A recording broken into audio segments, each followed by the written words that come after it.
تعرف ان فتيس العربية ممكن يعمل كوارث؟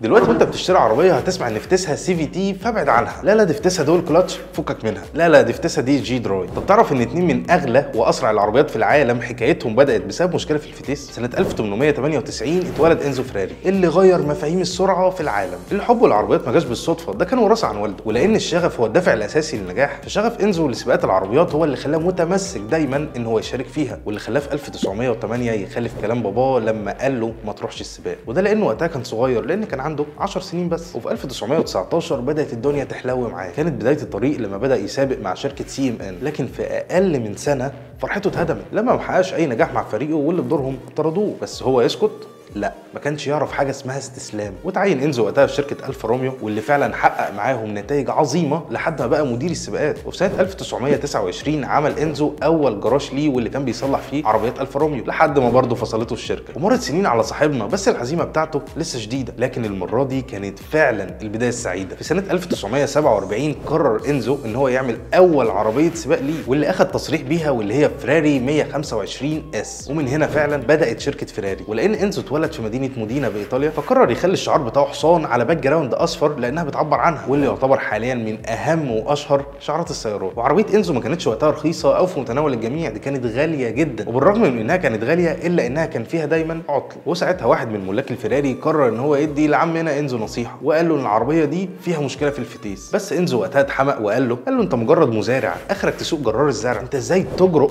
انك تنتقد اسرع وافضل عربيه في العالم؟ والشخص الثاني بقى رد عليه بكل ثقه وقال له الشخص ده هيعلمك ازاي تصنع سيارات رياضيه. والشخص ده هو فيروتشي لامبورجيني، واللي بقى صاحب المنافس المباشر لفيراري. في 1988 اتوفى انزو فراري. ولكن الغريب ان في 2017 اتسرق جثمانه. شويه شباب لا بيهم ولا عليهم قرروا ان هم يسرقوا جثمانه على اساس ان هم هيطلبوا فديه من اهله او من شركته. فهل يا ترى اتقبض عليهم ولا الشركه دفعت الفديه؟ قولوا لي في الكومنتات.